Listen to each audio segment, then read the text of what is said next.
Shqipëria ka hyrë në një fazë të rëndë të shterimit demografik, ku të dhënat e vitit 2024 konfirmojnë se 44 nga 61 bashki të vendit janë në bilans negativ. Kjo do të thotë se në pjesën dërmuese të vendit, vdekjet po te i kalojnë lindjet, duke e çuar shoqërinë drejt një shuarjeje organike që nuk po kursen as zonat që dikur konsideroheshin vitale. Harta e shtesës natyrore tregon një jug në vdekje klinike. Shifrat janë alarmante për bashki si Dropulli me minus 89,6%, Pusteci me minus 81,8% dhe Finiqi me minus 80,5%.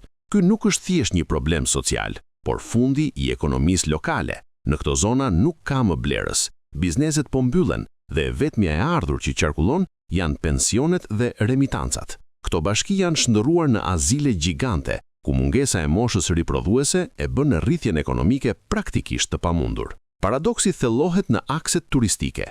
Himara, minus 64,4%, Përmeti, minus 62,1% dhe Saranda, minus 19,5%, po shënojnë rënje drastike të popullsisë vendase pavarësisht lulëzimit të turizmit. Ky trend paralajmëron një krizë të sektorit të shërbimeve, i cili do të varet tërësisht nga punëtorët e huaj, duke rritur kostot dhe duke ndryshuar profilin e turizmit shqiptar.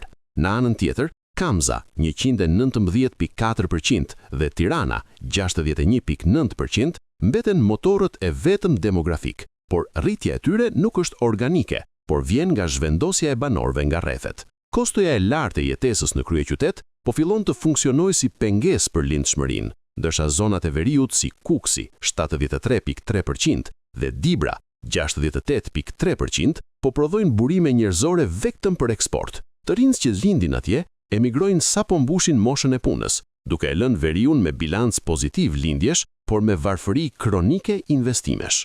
Në totalin kombëtar, Shqipëria po humbet dividendin e saj njerëzor. Me më shumë vdekje dhe më pak lindje, raporti mes kontribuesve dhe përfituesve në skemën e pensioneve do të rëndohet, duke detyruar shtetin të rrisë taksat ose moshën e daljes në pension. Industritë që bazoheshin tek kostoja e lirë e punës në qytete si Librazhdi apo Kruja, po shkojnë drejt mbylljes ose robotizimit të detyruar, pasi punëtori fizik po zhduket nga territori.